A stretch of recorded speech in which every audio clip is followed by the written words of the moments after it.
Okay, y'all. Hello, everyone. Good morning, good afternoon, good evening, wherever you're joining us from. I am Catherine Pratt. My pronouns are she, her, and I will be your moderator for today. Welcome to So You Want to Start Something, Entrepreneurship for Minority Veterans. We have a great hour planned for you today.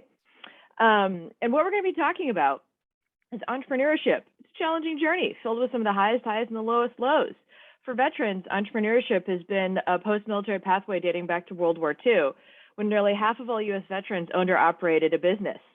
For minority veteran entrepreneurs, the path to a successful company or organization has additional layers of challenges that include policies and legacies of discrimination, inequitable distribution of resources, generational wealth gaps, and a lack of ecosystem of support to foster growth. In spite of all, minority veterans have started incredible and impactful companies and organizations across the country and world. So in this session, we're going to unpack the complexities of entrepreneurship for minority veterans as we have real talk conversation from the perspectives of 3 minority veteran founders. And so to start, I'm going to introduce our panelists. And so in no particular order, AKA the order in which the bios were sent to me, I am going to introduce them now. I'll start by doing myself real quickly. I am one of the co-founders of Minority Veterans of America. I met the other co-founder who you're going to meet shortly when I was a graduate student at the University of Washington, and I now work at Microsoft here in the greater Seattle area, and I work on responsible AI practices in tech. So our first panelist is Charlinda, who is the founder and CEO of Mutt Sauce LLC, a company that makes the sauce for every meal. She's an Air Force veteran on a mission to bring American families together and unlock people's purpose by harnessing her gift for empathy and servant leadership. Mutt Sauce was recently debuted and sold out on QVC, which is awesome. She started the company as Mutt Sauce LLC while she was still serving on active duty in the military. So welcome. Our second panelist is Lindsay Church, who is the executive director and co-founder of Minority Veterans of America, co-founder and co-conspirator. I still have the screenshot on my computer. This is Lindsay's fault.jpg from when we started this whole thing. Lindsay holds an AA in Persian Farsi, a BA in Islamic Studies and Near East Language and Civilization, and an MA in International Studies. They're a veteran of the U.S. Navy, where they served as a Persian Farsi linguist. And they now live in Virginia because they're too cool for Seattle. So far away from me. Lame. And then our third panelist is, come on, mouse, Justine. Justine is a business consultant, Stanford University Graduate School of Business alumni and Navy veteran. She teaches women executives and entrepreneurs to create consistent revenue models and business plans.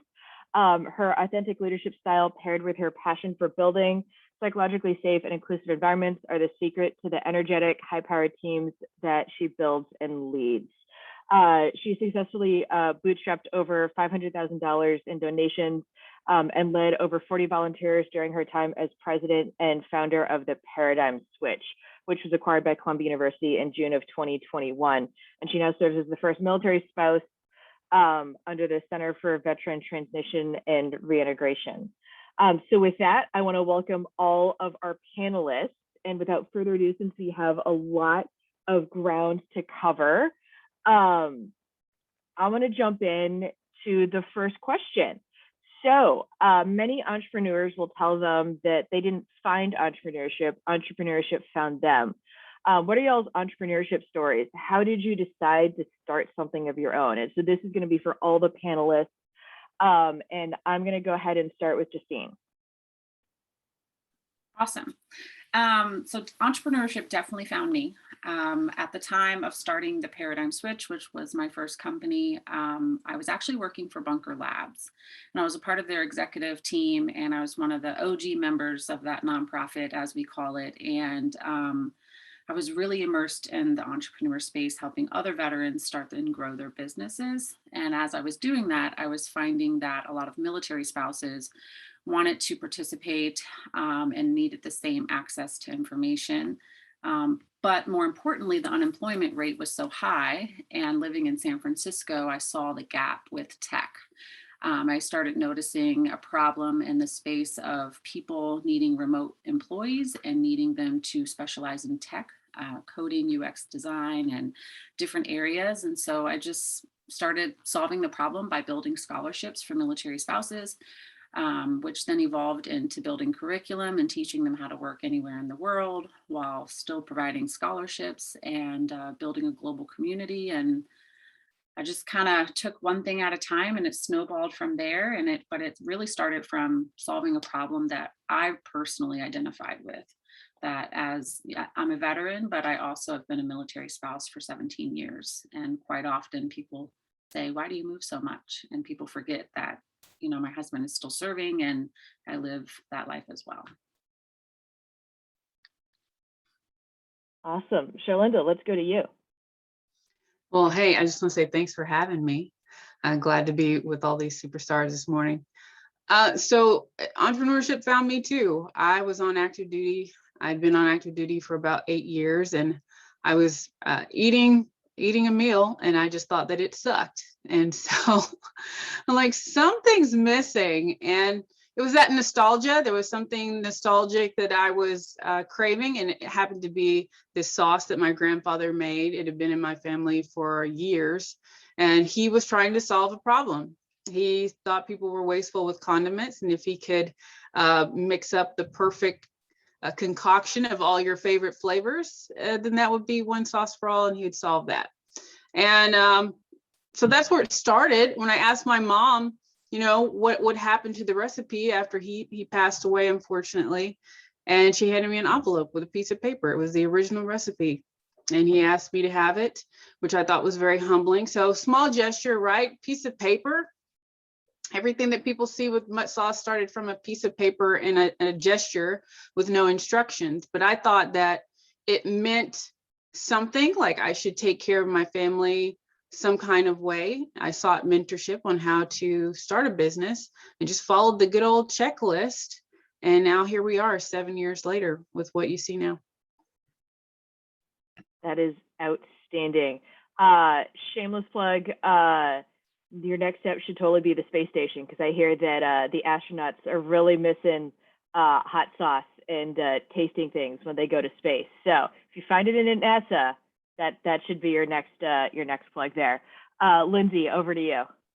In case you can't tell, Catherine's a rocket scientist and she's got all that space stuff in the back. So if you need an in, Catherine is your person. I hear her husband just launched a rocket or something. So I'm also one of those people that stumbled into entrepreneurship, much like Justine. I've started two things. The first was an office at the University of Washington for student veterans, because the veteran office at that time was really just not, it was only like certifying paperwork. And for me, I was just pretty pissed that the university was taking in so much money and in GI Bill dollars, all of those things, but not giving us the resources that we need. We were getting our housing allowance, but that seemed to be it. The holistic needs for our community, the mental health needs, the employment, like literally nothing. So we started that organization with 5 people. I'm a big believer that 5 people can change the world.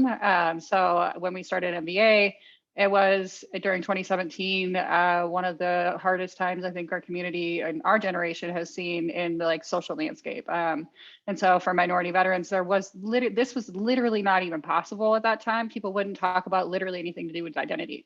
You could barely get people in 2017 to talk about women veterans, and everybody has a mom. It was so challenging to even be anything but a veteran and wearing that kind of military uniform of straight white Christian male.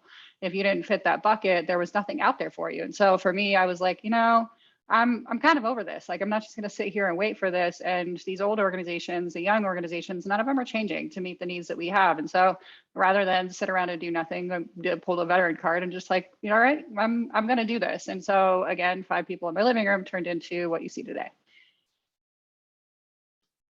Outstanding. Exactly like I said, this is Lindsay's fault, that JPG. Okay. Next question, I'm going to send over to you, Charlinda. So I love the story you told about getting the recipe in the envelope, and you mentioned the checklist. And so you've gone from need for food to taste better, recipe in an envelope, to being on Shark Tank, on QVC, and more.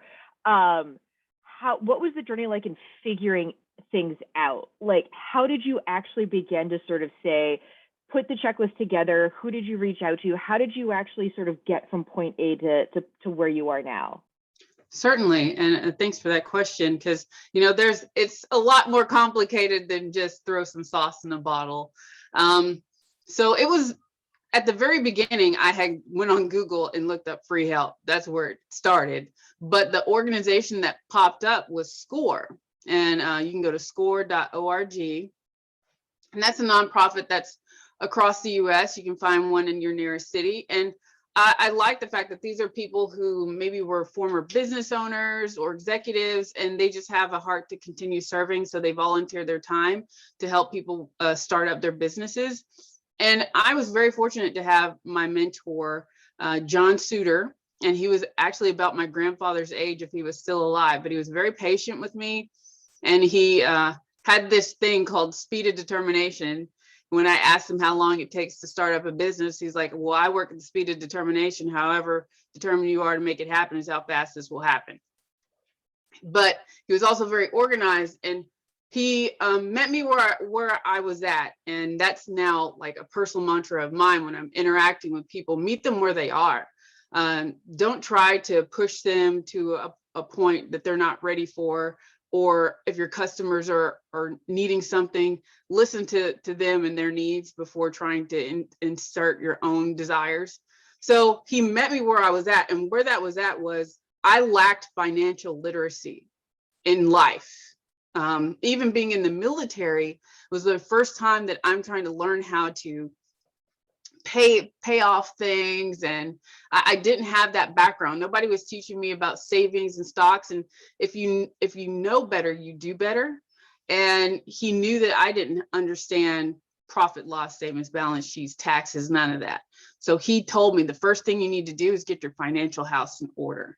You need to understand the cost of goods sold. How much is it going to cost you to get this bottle made?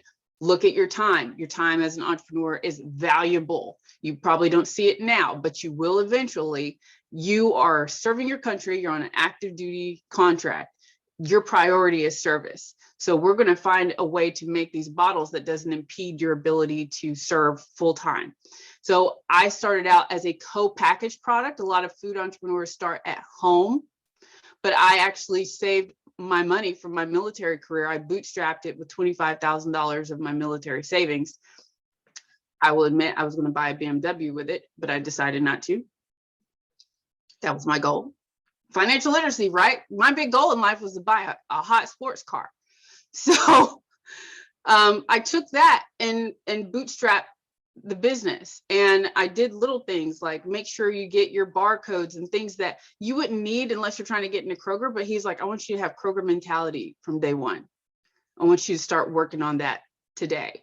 And that's why people were like, how did you do it so fast? Because he was helping me from the very beginning put those foundational things in place. I love it. I love it. I've been writing notes down because this is amazing. Speed of determination. That's going to be my new motto. I love it. Okay. Next question's over to you, Lindsay. Or no, Justine. We're going to Justine first. Sorry. Getting a little eager here. So you founded both a for-profit and a nonprofit in your time as an entrepreneur. How have these two journeys been different? Any advice for a soon-to-be entrepreneur on whether to start a traditional nonprofit or a social enterprise? Yes, they're very different. And a lot of people told me that, but due to my hard-headedness and stubbornness, I didn't believe them. I thought that I would be different. And I did do some things differently based off of that amazing advice and watching others in the space, but I did fall prey to some of the big things that tend to happen in the nonprofit space. Since I was working in the military veteran and military spouse space, and had been for over a decade, I had a really strong network and ability to jump into the nonprofit space with a very strong reputation. And I'm really grateful for that because I had a network to lean on that really supported me. But what I didn't have access to funders. And when you're starting a nonprofit, you have two customers. You have the people that you're serving, which is, in my case, in that particular situation in the paradigm switch, was the military spouses. And we were building scholarships and building a community and building curriculum. And, all of our focus was there. But we also had to spend just as much energy catering to funders and building those relationships with funders and applying for grants and doing all of that networking. Because I was a sole founder, it was really difficult to do both. So my advice would be to definitely have a co-founder when founding a nonprofit, because it is extremely hard to build relationships in both areas of the business. When dealing with a for-profit, mine was a consulting company. So it was a whole nother journey for me. After coming out of 4 years of that, this was like a piece of cake, and I had full control and one customer, working with one person at a time on my terms, my price, my way. And it was pretty liberating after experiencing that for 4 years, because it was almost like a break. I had kind of learned all the lessons through entrepreneurship, and the lessons that I implied was, I didn't have a business card. I had a website just because I had one from before, but I didn't need it. I didn't spend any money on marketing and branding. I really just leaned in on my network. I barely talked about it on social media. My mindset for the for-profit and the consulting company was, do the next right thing. Like, just focus on money in and money out, instead of trying to build a brand and be the loudest person in the room. It was more about, how am I serving my customer with, the least amount of money? It goes back to Charlinda, like, what are the cost of goods? How much money am I putting in to serve this customer, and how much money's going out and coming in? And that was the mindset that I had going into the second business, was that financial literacy and understanding how much money I'm putting out, because I did a lot of that in the first company for sure. Because I was so passionate, and I learned how passion will only take you so far without that financial literacy. Out of curiosity, were you including your own time, like the cost of your time, in that calculation, or was that? Okay, good. Mm-hmm. Good. Mm-hmm.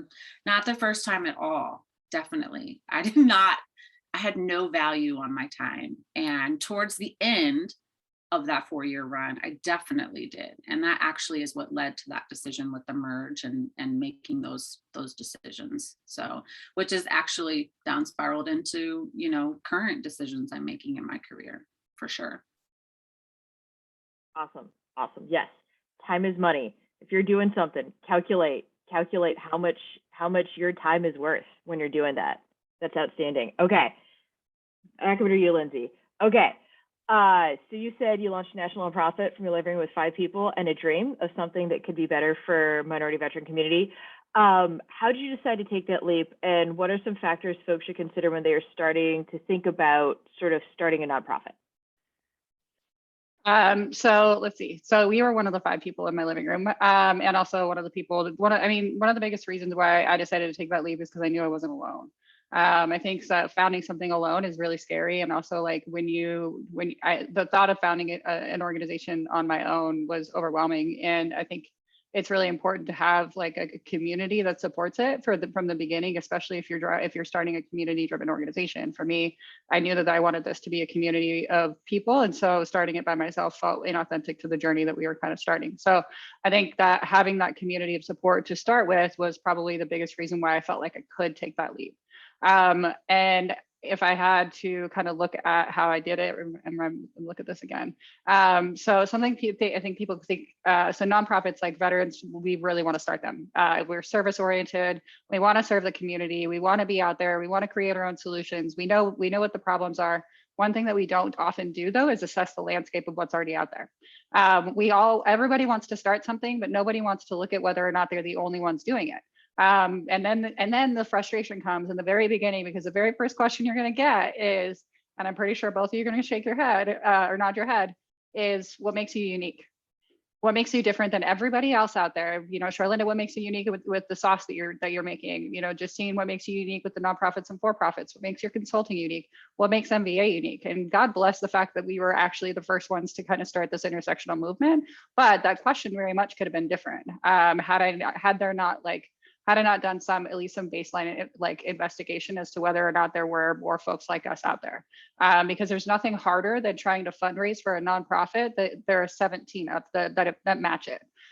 So for anybody looking to start a nonprofit, I think it's really important to assess the landscape before you start. So just because you want to start a nonprofit doesn't mean that it doesn't already exist. And if it does already exist, I 100% encourage you to go talk to that nonprofit. See what they're all about. See about what they do, how they do it, and if you can get involved. And if you can, great. You just saved yourself 7 years of a journey. And you actually are going to start with better infrastructure and the ability to serve your community faster, because I will tell you that starting a nonprofit is not fast. You know, like we're at 2,700 members after 5 years, and we work our butts off. So starting a nonprofit, you want to get out there in the community. And Catherine, I think you can probably remember this, like, they want $200 to table. I don't have $200. I just raised that in 6 months on t-shirts. Like, that's the beginning of a nonprofit life. And so really figure out whether or not you can work with an organization that already does what you do or does something similar. So you can either work directly with them, or I think I saw somebody ask a question about fiscal sponsorship. You want to do a project in your community, or you want to do something in your community that impacts it, but you don't necessarily need a whole ass nonprofit to do so. And I'm sorry, I swear it's Sunday. That's probably the worst thing to do. But if you don't need to start a whole nonprofit, go work with an organization, another nonprofit that has a bigger infrastructure and is able to give you what's called fiscal sponsorship. You basically work under their umbrella. They generally charge you an overhead rate, like a 12 to 18% overhead, where they do your accounting. They make sure you have insurance. They have kind of these baseline infrastructure for support. So go to a nonprofit like that and ask, like, hey, I want to do this project. Do you offer fiscal sponsorship? If you can't find an organization that you already know, you can actually look on the internet. There are people that literally their whole organization is to do fiscal sponsorship. So go check it out. Save yourself some time, save yourself some money, save yourself some infrastructure. But really, I know when we started, all I wanted to do was serve my community, and I wanted to be able to do it now. If there had been another organization that existed that would allow me to do that and literally show up as my whole and authentic self, that's the other part. Like, I didn't want to sacrifice any part of my identity to do it. I was already running a nonprofit within a traditional service organization. That didn't work out well.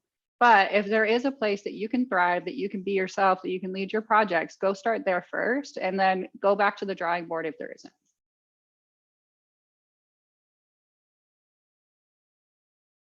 Outstanding in the field. I love it. Okay. I'm going to send this question out to all the panelists, and we'll go Charlinda, and then Justine, and then Lindsay.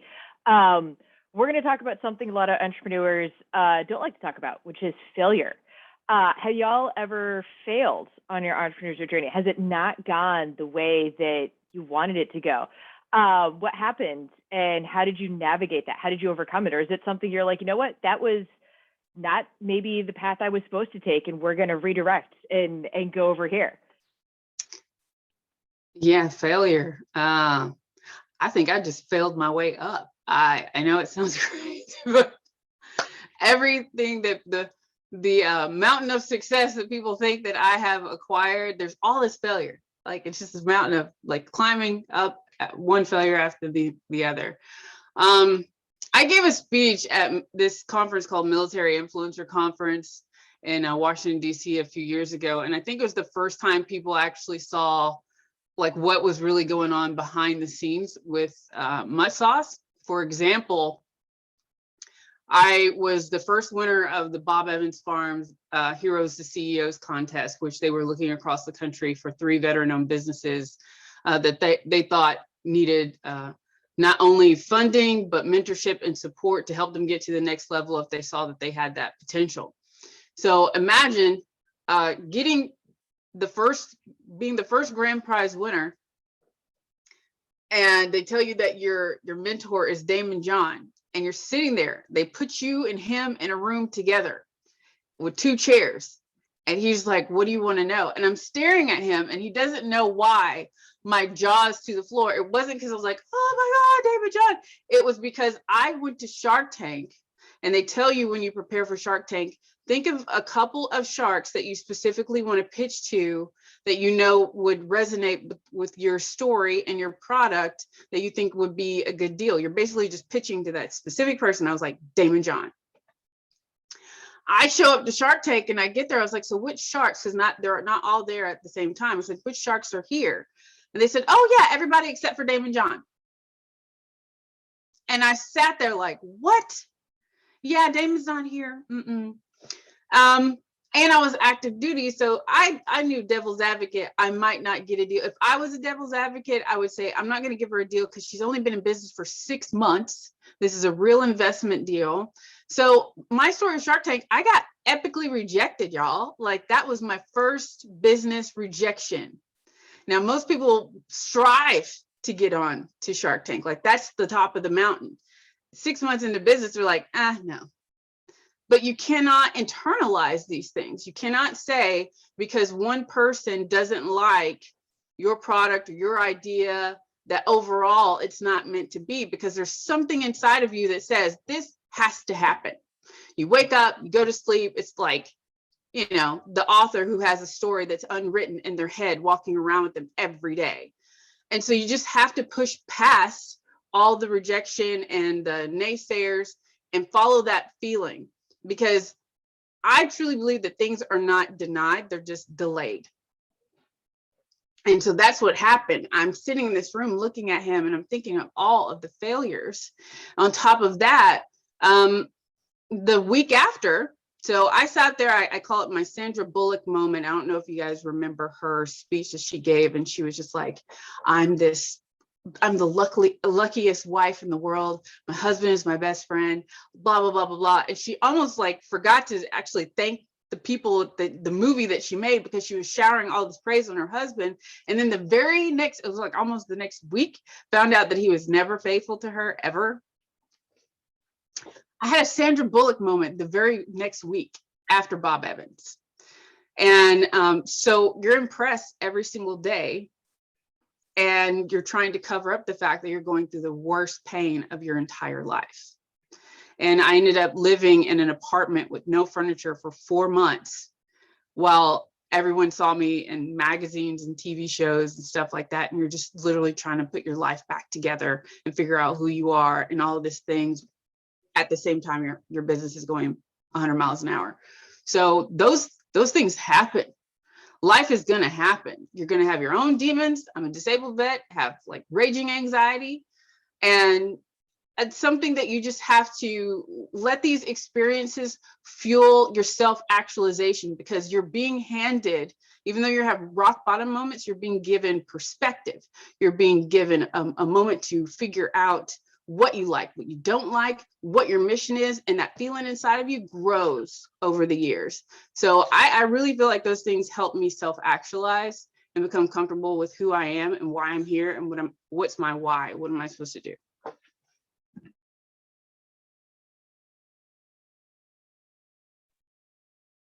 It's me next. I was like, yes. I don't even need to go now.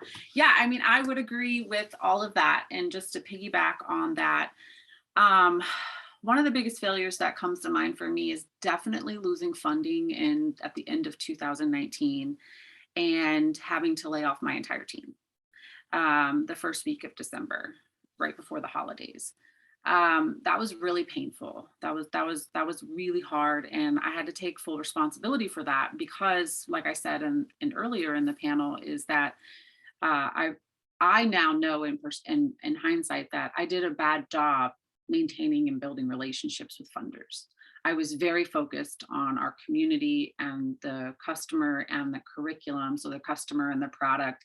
And I think I excelled in that area and built a team to support that area, but really had this like elephant in the room with funders. I bootstrapped up everything that we had and did really well with individual donors, but really lacked a network and the drive really to build relationships with corporate funders and grant writers. So what I learned from that was exactly that. Was that I'm really strong in these areas, and I'm not doing well.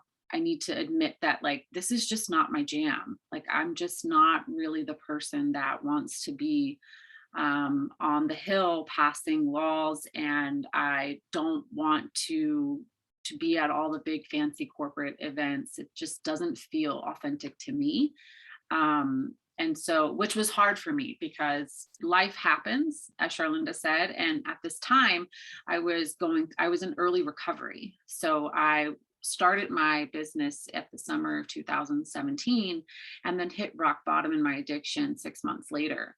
So while my first year in business, I was in early recovery, and probably around the end of 2019, I was really starting to rise from that. And so this big news really shocked me. It was like a shock to my whole entire identity as an entrepreneur. My entire reputation was on the line. I mean, it was heartbreaking for me, but I'm really proud of how I handled it. I was very open and transparent with the entire community. I took responsibility for, not doing a good job in this area. And the community still supported me. All of our customers still supported me. And so probably about 4 or 5 weeks after just kind of taking some time to reevaluate, I decided that, okay, here's what I have. We don't have the funding to fulfill those scholarships anymore, but we have this really rad curriculum that's working. We have this community that's engaged more than any community in the entire space.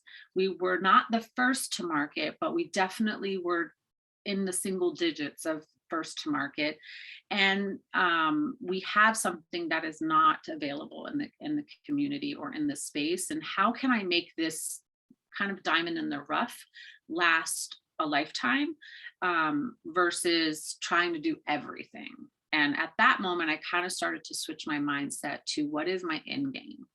And I knew that I was very burnt out from this nonprofit way of doing business, because you have to be very good at writing grants and building relationships with the corporate world. Like, that is a fact, and I had to accept that fact. So I started thinking about my end game. Long story short, 18 months later, we merged with Columbia University.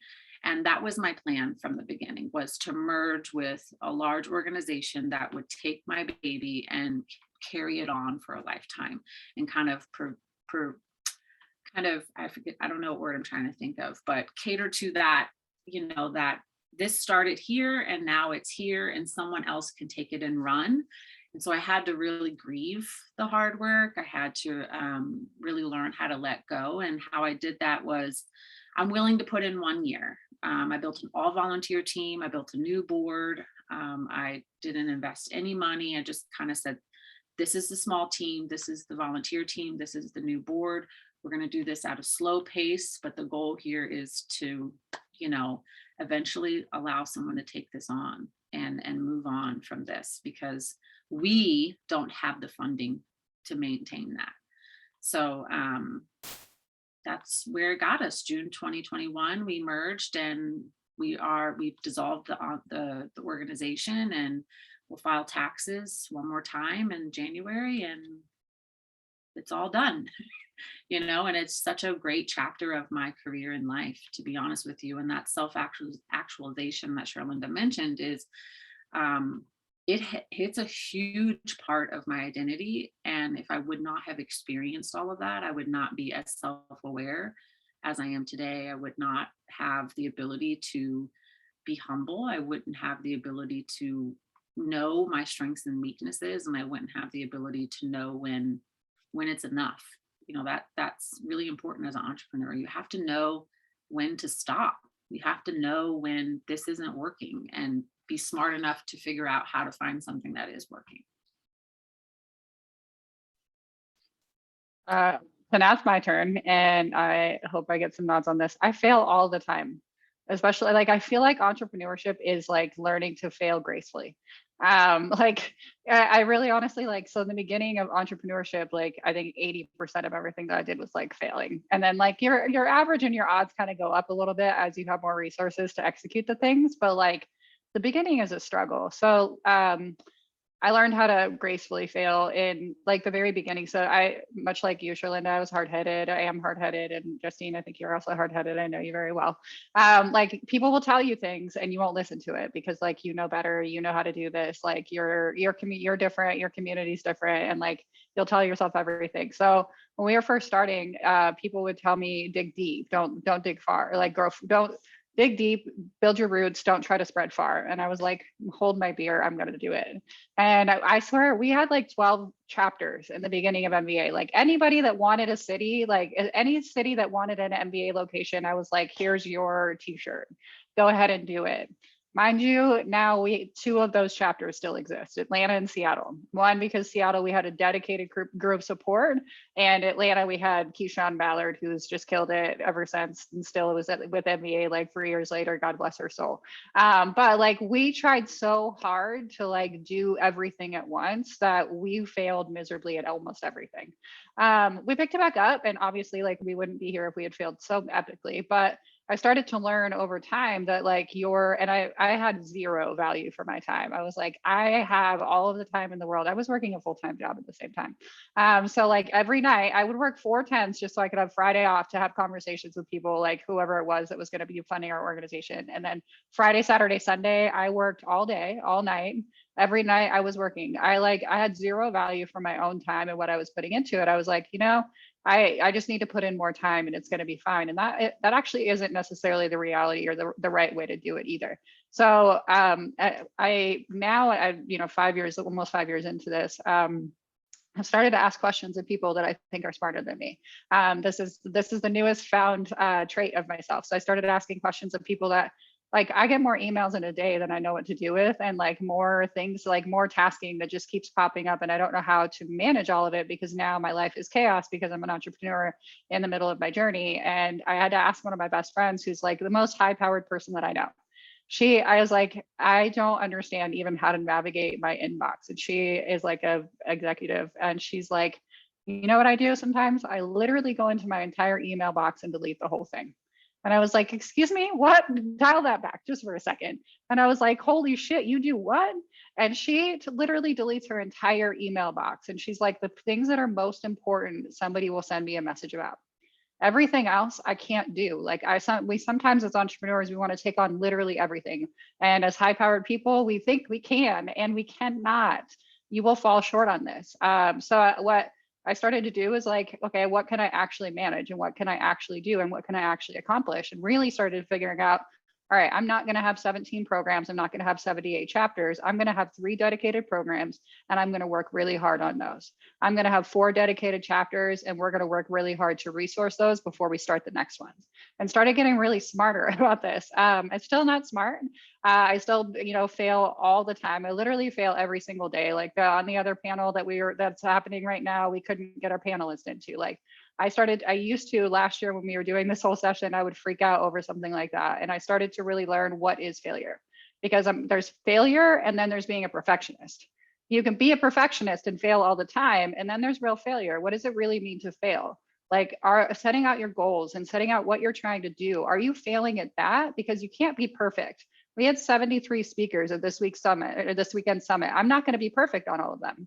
And I'm gonna succeed because this is gonna be awesome. If we mess up one thing, if we do a thing, I'm gonna stop and reframe this as not failure, but just not being able to do absolutely everything.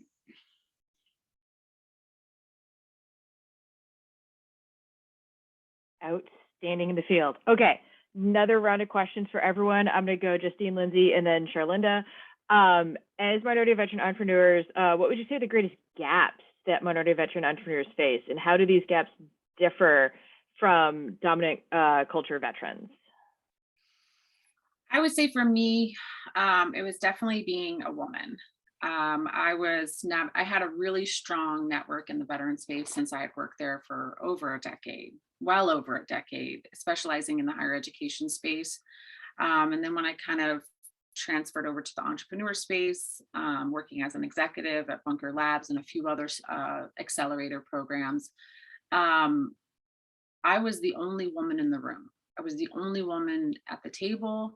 And in a lot of cases, I was the only person of color as well. I I went from that environment to then running or nonprofit with all women, serving all women. Military spouses are 92 to 93% women. And I was like a fish out of water. I very quickly had to learn how to build relationships professionally with women and to a male dominated field. And that was very different for me. And I now in hindsight, I know that the reason why I struggle with fun is because it's a very it's and I really had a hard time building relationships at that level with men for a woman problem and solution. There was a disconnect understanding why this problem is important, why the solution actually worked, and why we had the solution. There was a huge disconnect on like education. I felt like the first years that I spent networking with grant writers and corporate sponsors was really like educating them on the problem. We were a little too far. Like this was before middle class employment was a thing. We were out solving this problem. Now everybody's talking about it, but in 2017, no one was talking about it. And so I was sitting at tables, pounding my head against the table, educating people on why this was a problem and why we needed to be inclusive to this community.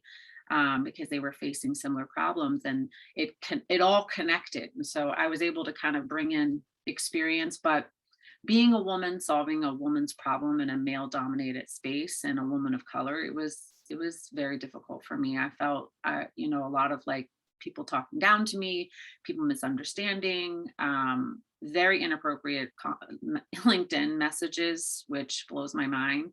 That was the biggest gap for me and my own experience.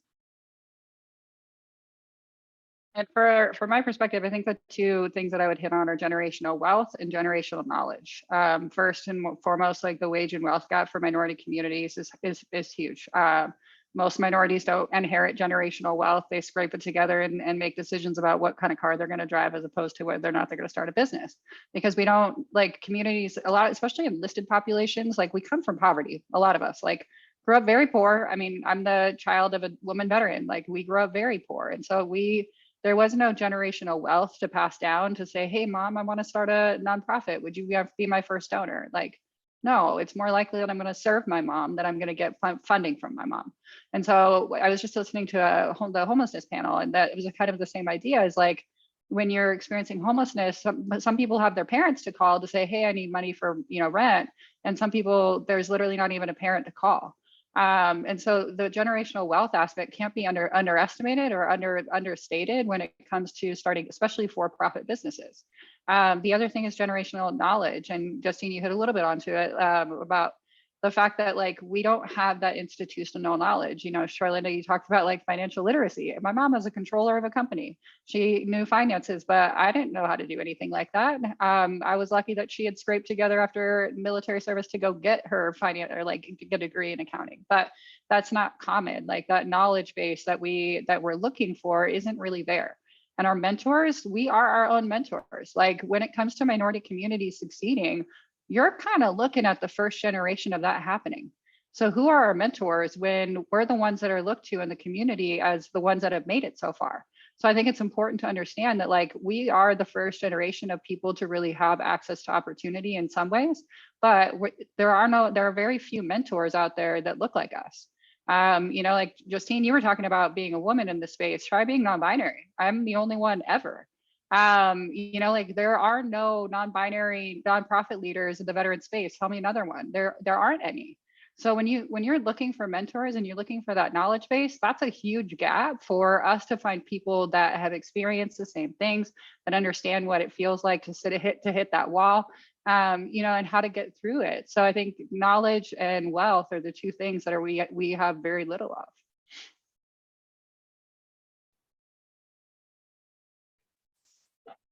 Right on, Lindsay. I love all of that.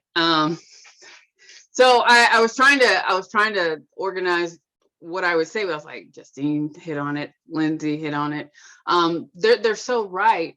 I at the risk of telling my mom's story, because I like to let people testify, say their own testimony, but I used to get on my mom about finances because I didn't understand how she was almost like $70,000 in debt, but she wouldn't say where it came from, and she would never let me pull her credit report. Whenever I got on active duty and started learning about finances, like, we need to look at your credit report, and she wouldn't let me look at it.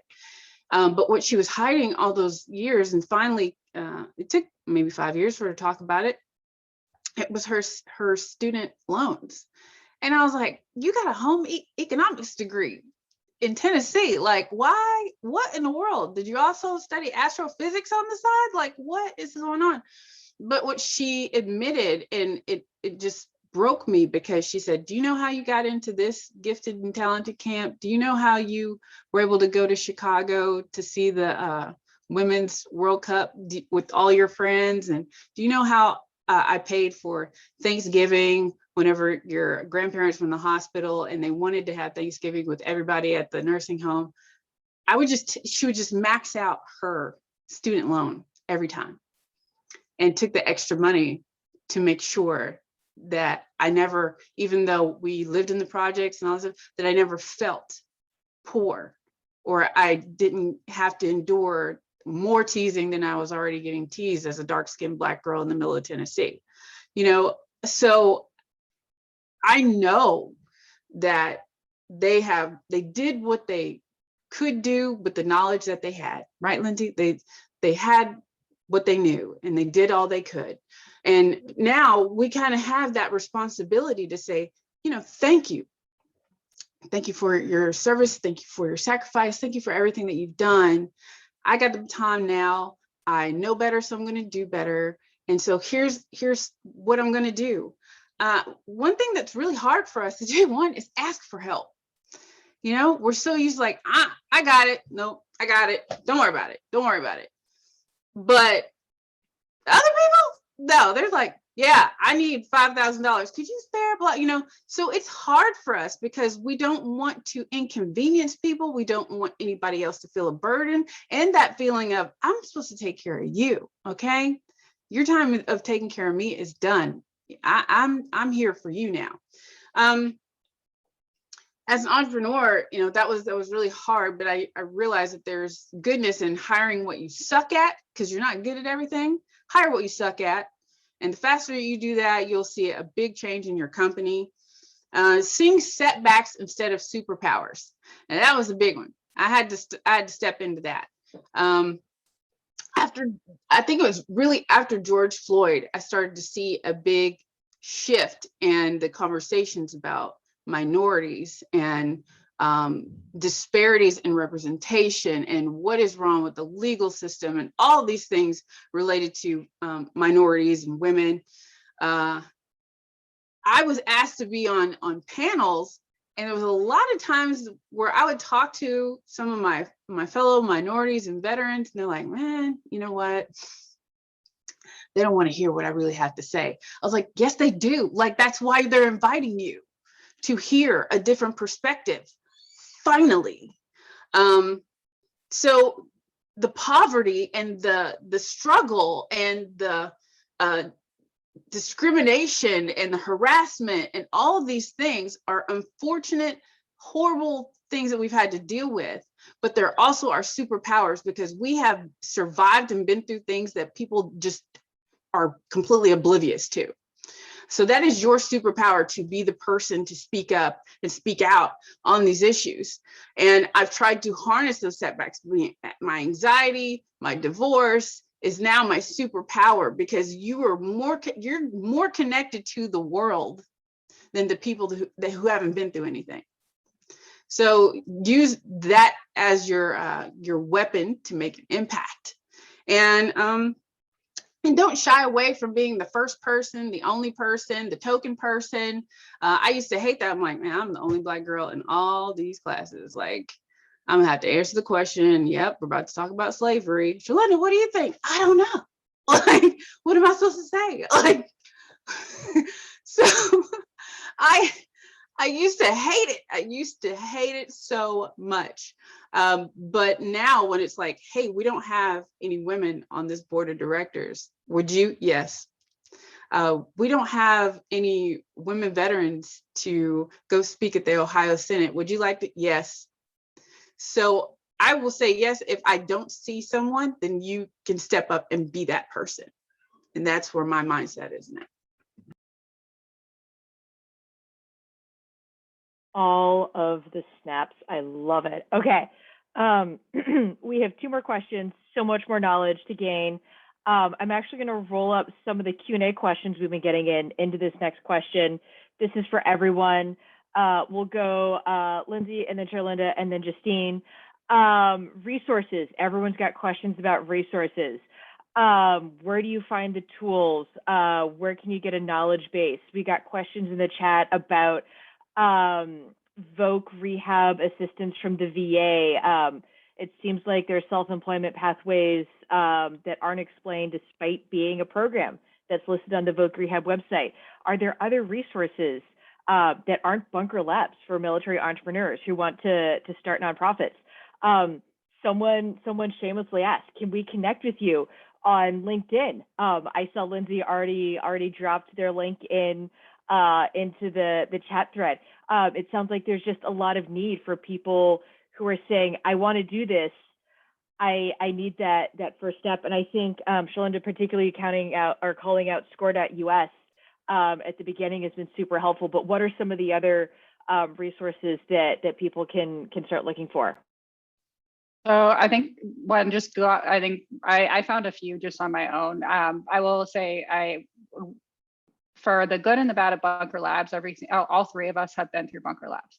In one way or another, each one of us has been been a part of that sphere. And Charlotte, I think you hit on it about like you work in spaces that aren't necessarily designed or built for you. And there are sometimes when that works to your advantage. I'll say like we started out in a Bunker Labs program within 6 months of being MBA. We didn't particularly, our organization didn't exactly fit the mold of what Bunker was trying to work with, but they gave us access to WeWork, and we had the opportunity to meet other people to scale our operations in a professional way that we wouldn't have had the opportunities for. So sometimes it's a matter of take the good and the bad and figure out whether or not it's worth it.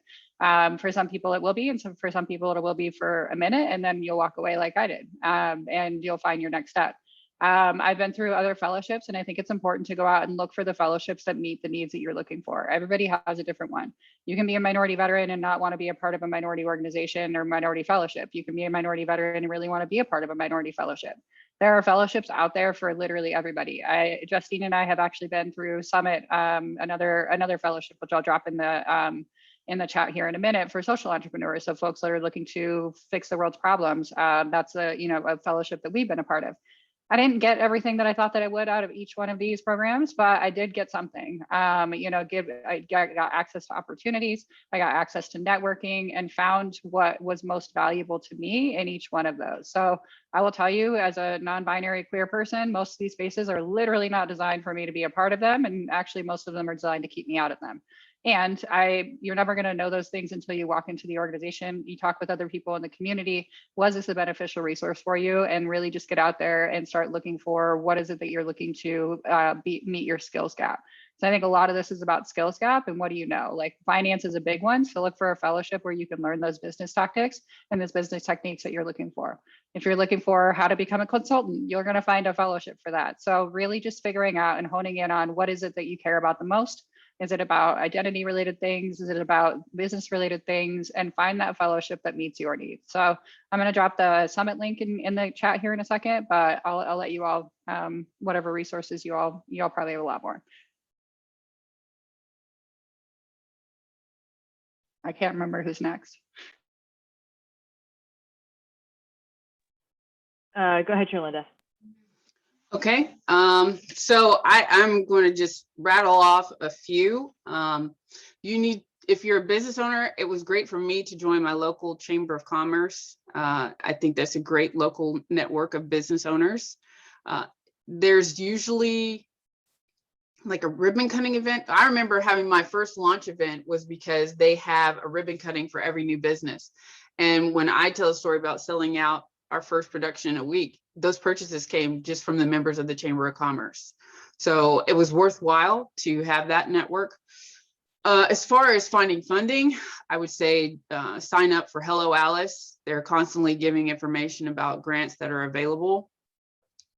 Another network I like being on is called Facebook Elevate, and Facebook Elevate is for minority entrepreneurs. And you can sign up to be in that close, I guess called Meta Elevate now, since Facebook changed its name to Meta.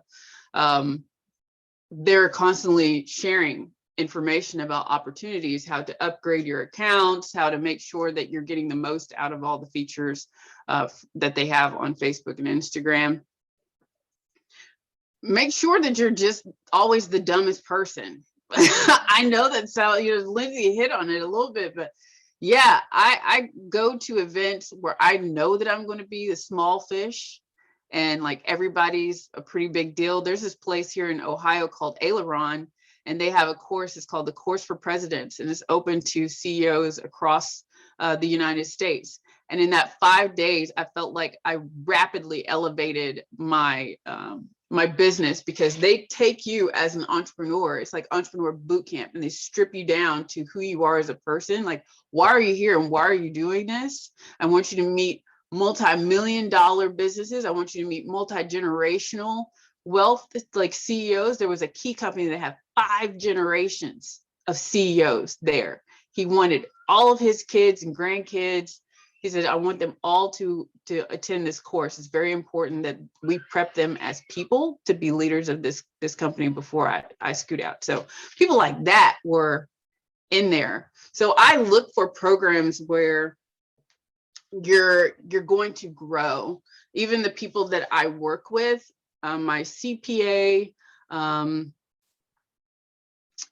people like branding, all that. I want you to be really, really good. I want to stay with my manufacturer. He's like, you're the smallest client I have. I'm like, but one day I won't be. But while I'm here, I'm learning how to get on that level. So stuff like that, you just gotta position yourself for the next level. And sometimes it just means having next level people in your circle. Ditto to all of that. I'll take a different spin to kind of round it out. I think when you're becoming an entrepreneur, when you are an entrepreneur, my biggest advice I learned from Todd Connor, the founder and prior CEO of Bunker Labs. I learned a lot working directly with him and alongside him building Bunker Labs. But one of the things that he always used to say over and over at every event is that if you want to be a baker and you've never worked in a bakery, then you need to work in a bakery before you start a bakery. That was really powerful. Like, you have to have experience in the industry that you're looking to get in. So if you don't have experience, you need to set yourself up to get that experience and learn how to navigate the system. The reality is that there is a system that is in place, whether you like it or not, and you have to learn how to navigate that system. For me, the biggest thing was I noticed that everybody that I wanted to have something that I didn't have. Like, I was okay with, like, that person has something I don't have. This person has something, like, what are they doing? And I just kind of, the biggest things for me was like, everybody was getting up at 5 a.m. and like meditating and journaling. And I was like, okay, I'm gonna start doing that. And everyone was reading a ton of books. And I was like, okay, I'm gonna become a big reader, and I'm gonna watch what people are reading, and I'm gonna read those books too. I became really into podcasts. I was living in San Francisco when I became an entrepreneur, so podcasts were all the rage. And I just started paying attention to what people were listening to. And I kind of self-educated myself. Google and these 3 tools were kind of like my biggest secret weapons. Not only was I a veteran, a military spouse, moving every 2 to 3 years, but the school I went to, I was very much like Charlinda's mother. I incurred a lot of debt to take care of my family and went to an online school. So I have no alumni network. So a decade into my career and working from the bottom up, I realized that I didn't have deep alumni. And when you start getting into the executive level of business, you'll realize that everybody has groups, somewhere. And so my strategy was to apply for Stanford Ignite, because I didn't have a college on my resume that people could relate to. So I needed to have something on my resume to where it would start a conversation. So now Stanford's on my resume, and of course that opens a lot of doors. And all of a sudden, I'm the same person, but all of a sudden, because I have Stanford on my resume, people treat me differently. It's really sad to say, but the truth is that people treat me differently. And so that was very helpful. And that was me kind of navigating the system based off of what I know. I'm a big fan of Summit as well. That gave me access to people that I would not otherwise have access to. I mean, these people are solving world problems and millionaires, and it's just like mind blowing to me. And I had never been around that before.